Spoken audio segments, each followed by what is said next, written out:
નમસ્કાર, આપ જોઈ રહ્યા છો ઇન્ડિયા ન્યૂઝ ગુજરાત અને હું છું આપની સાથે કોમલ અગ્રવાલ। શરૂઆત કરી મહત્વના સમાચારોથી। રાજકોટની વાત કરવામાં આવે તો જિલ્લામાં ગેસની અછત ન સર્જાય તે માટે જિલ્લા collector doctor Om Prakash action મોડમાં આવ્યા છે। ગેસના બાટલાની કાળાબજારી અટકાવવા તેમજ પૂરતો સ્ટાફ જણાવવા જિલ્લા પ્રશાસન દ્વારા ગેસ એજન્સી સંચાલકોને કડક સૂચનાઓ આપવામાં આવી છે।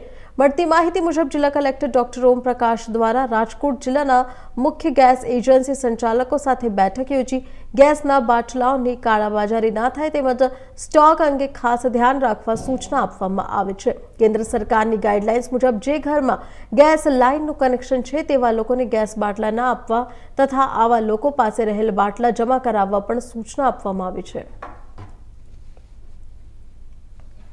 जी राज्य सरकार તેમજ કેન્દ્ર સરકારથી મળેલી નવી સૂચનાઓ મુજબ આજરોજ માનનીય કલેક્ટર સાહેબના અધ્યક્ષસ્થાને તમામ ઓઇલ માર્કેટિંગ કંપનીઓ તેમજ આપણે ત્યાં જે પીએનજી ગેસ પૂરો પાડી રહી છે એવી ગુજરાત ગેસના અધિકારીઓ સાથે આજરોજ મિટિંગ કરવામાં આવેલી હતી।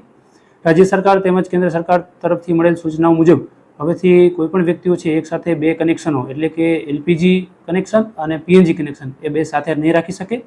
જે પણ વ્યક્તિઓ બે કનેક્શન રાખે છે એમણે પોતાનું એલપીજી કનેક્શન છે સરેન્ડર કરવાનું છે તેમજ બોટેલો છે જમા કરવાની રહેશે। આજ બાબતની ચર્ચા મિટિંગમાં કરવામાં આવી છે તેમજ વધુમાં વધુ લોકો પીએનજી ગેસ તરફ વળે એ માટે તમામને આપણે મેસેજ આપવા માગીએ છીએ। તમામ કોમર્શિયલ પ્રવૃત્તિ ધરાવતા એકમો પણ ઝડપથી પીએનજી માટે એપ્લાય કરી દે। પીએનજી ગેસની એજન્સીઓને પણ આપણા તરફથી સૂચના આપવામાં આવી છે કે જે પણ અરજીઓ એમના લેવલે પેન્ડિંગ છે એ તમામને ઝડપથી પીએનજી લાઇનનું કનેક્શન મળી જાય એ સુનિશ્ચિત કરે અને નવી પણ જે અરજીઓ છે એમનો ઝડપથી નિકાલ થઈ જાય એ માટે સૂચના આપવામાં આવી છે। આ ઉપરાંત જે પીએનજી કનેક્શન ધરાવે છે એમની સંપૂર્ણ યાદી છે એ આપણે ત્યાં એલપીજીના જે ડિસ્ટ્રીબ્યુટરો છે એજન્સીઓ છે એમને આપી દેવામાં આજે આવશે અને હવેથી જે પીએનજીની લાઇન ધરાવે છે એઓને એલપીજી રિફિલિંગ છે એ આપણે કોઈપણ સંજોગોમાં નહીં કરી આપીએ। એનું પણ ક્રોસ ચેકિંગ કરવામાં આવશે અને એમની બોટલો છે એ જમા લેવામાં આવશે। કેટલા સીલ કરવામાં આવ્યા છે જે ઘરેલું વપરાશ થતા હતા કોમર્શિયલ?